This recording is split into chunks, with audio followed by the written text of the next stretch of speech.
we know that by the middle of the second century, there's already a fairly extensive collection of New Testament books that were functioning as a canon.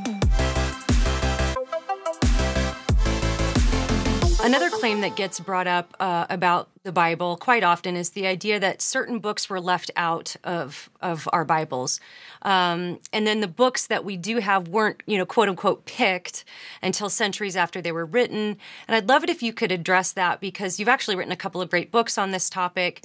But how can we think about that question? Like, were the books just picked hundreds of years later and there was just this pool of choices, contradictory choices, and then finally some people sat down and said, okay, these are the ones. Help us unpack that a little. Yeah, so, I bring this up again in the book, and as you pointed out, I've also written other more academic books on this subject. So there's a narrative that I tell the reader, and I'll tell college students they're going to hear, and that narrative is that for the first 300, 400 years that Christians didn't have a canon, they didn't really know what to read. It was a literary free-for-all. Everyone was reading their own books. It was only until the 4th century, usually under Constantine, that some sort of uniformity was imposed on the church when he forced the church to accept just the books he wanted. Well, that's a great narrative. And I suppose if someone likes, narratives that sound compelling, then that's a compelling one. But the problem with that narrative is it just isn't true. Historically, we know that there was a functioning canon of books long before Constantine.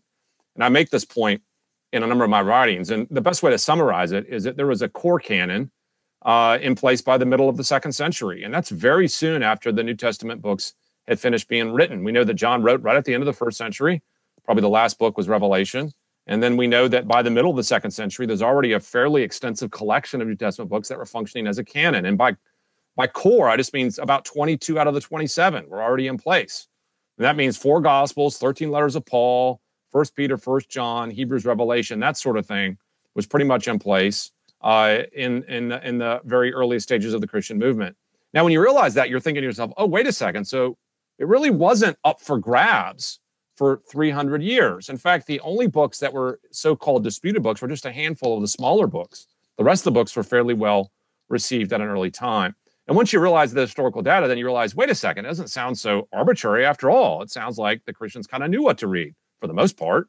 And the theological trajectory for Christians was already established by those books from the very beginning. So once again, what sounds good rhetorically, what people are going to hear on the internet or read even in some fictional books, once you look at the historical data, that proves not to be the case at all.